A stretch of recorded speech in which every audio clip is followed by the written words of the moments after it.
what is time?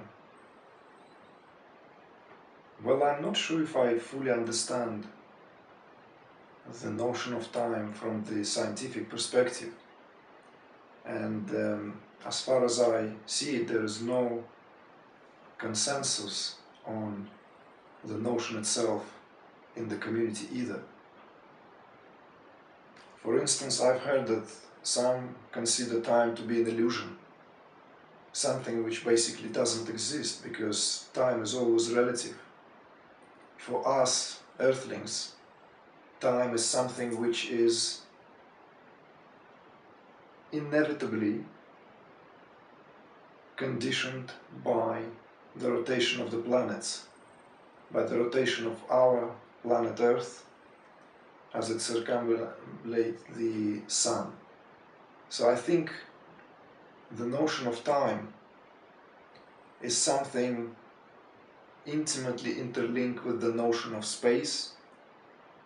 And what I find peculiar is that although some scientists find a possibility of giving space consciousness of its own, to entertain the possibility that space is a conscious, vibrating matter. But time and space don't exist without each other. Space unfolds in time, as far as I understand it, which makes it an interesting possibility. It opens up an entirely new perspective on how we view time. Because if universe as space is a conscious, vibrating, pulsating entity, then that makes time also a conscious entity.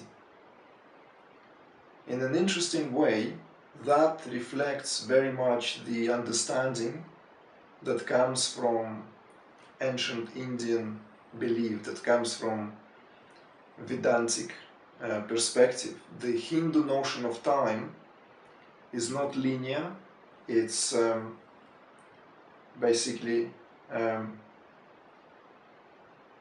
based on the cyclical events which keep repeating themselves, and from a certain mathematical perspective, each cycle encompasses and makes up a larger cycle, which in turn forms even the larger cycle, like an epoch, an aion, and what have you. The idea of the manvantara, the idea of the time made of certain cyclical events. And these cyclical events, they're not equal, they're different. Like for instance, we live today in time of the Kali Yuga, which is the Iron Age according to the Western terminology. And the Kali Yuga is the shortest. In proportionately to understand it, this whole concept of time, would have to delve quite deeply into the Indian concept, into that kind of concept which gave birth to the whole notion of, the epoch that we live in now, as opposed to the epoch that preceded that epoch. But then again, we're coming to the termination of this period, and we're going to relive again the cycle which has lasted for millions and millions of years. So there is this kind of constant, there is this kind of pulsating, like contracting and expanding, which takes place in time and which is time itself, or Kala, as it is known in Indian civilization. So speaking about time from the perspective of spiritual sort of view, when we go in that very deep state of meditation, when we go into that deep state, there comes a moment when time and space subside. I mean, many people have reported that coming out of that state, they had no idea of how much time has passed in terms of that relative notion of time. So that is a very interesting, again, that opens up an interesting possibility. So there is a possibility of coming in and out of time.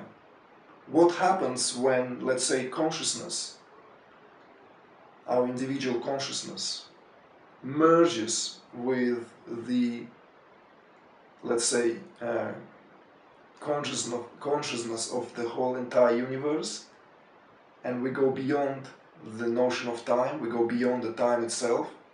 What does happen to the body? Because our body is still there. The body is still left in time, in the present condition.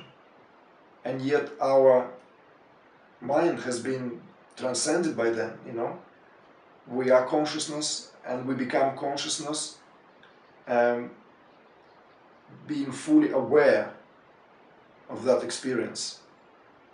It is that self-referral process which has been fully cognized. And at that moment, time ceases to exist. Something which has been constant becomes mendable to the point of being dissolved in the source of its origination. I'm not sure how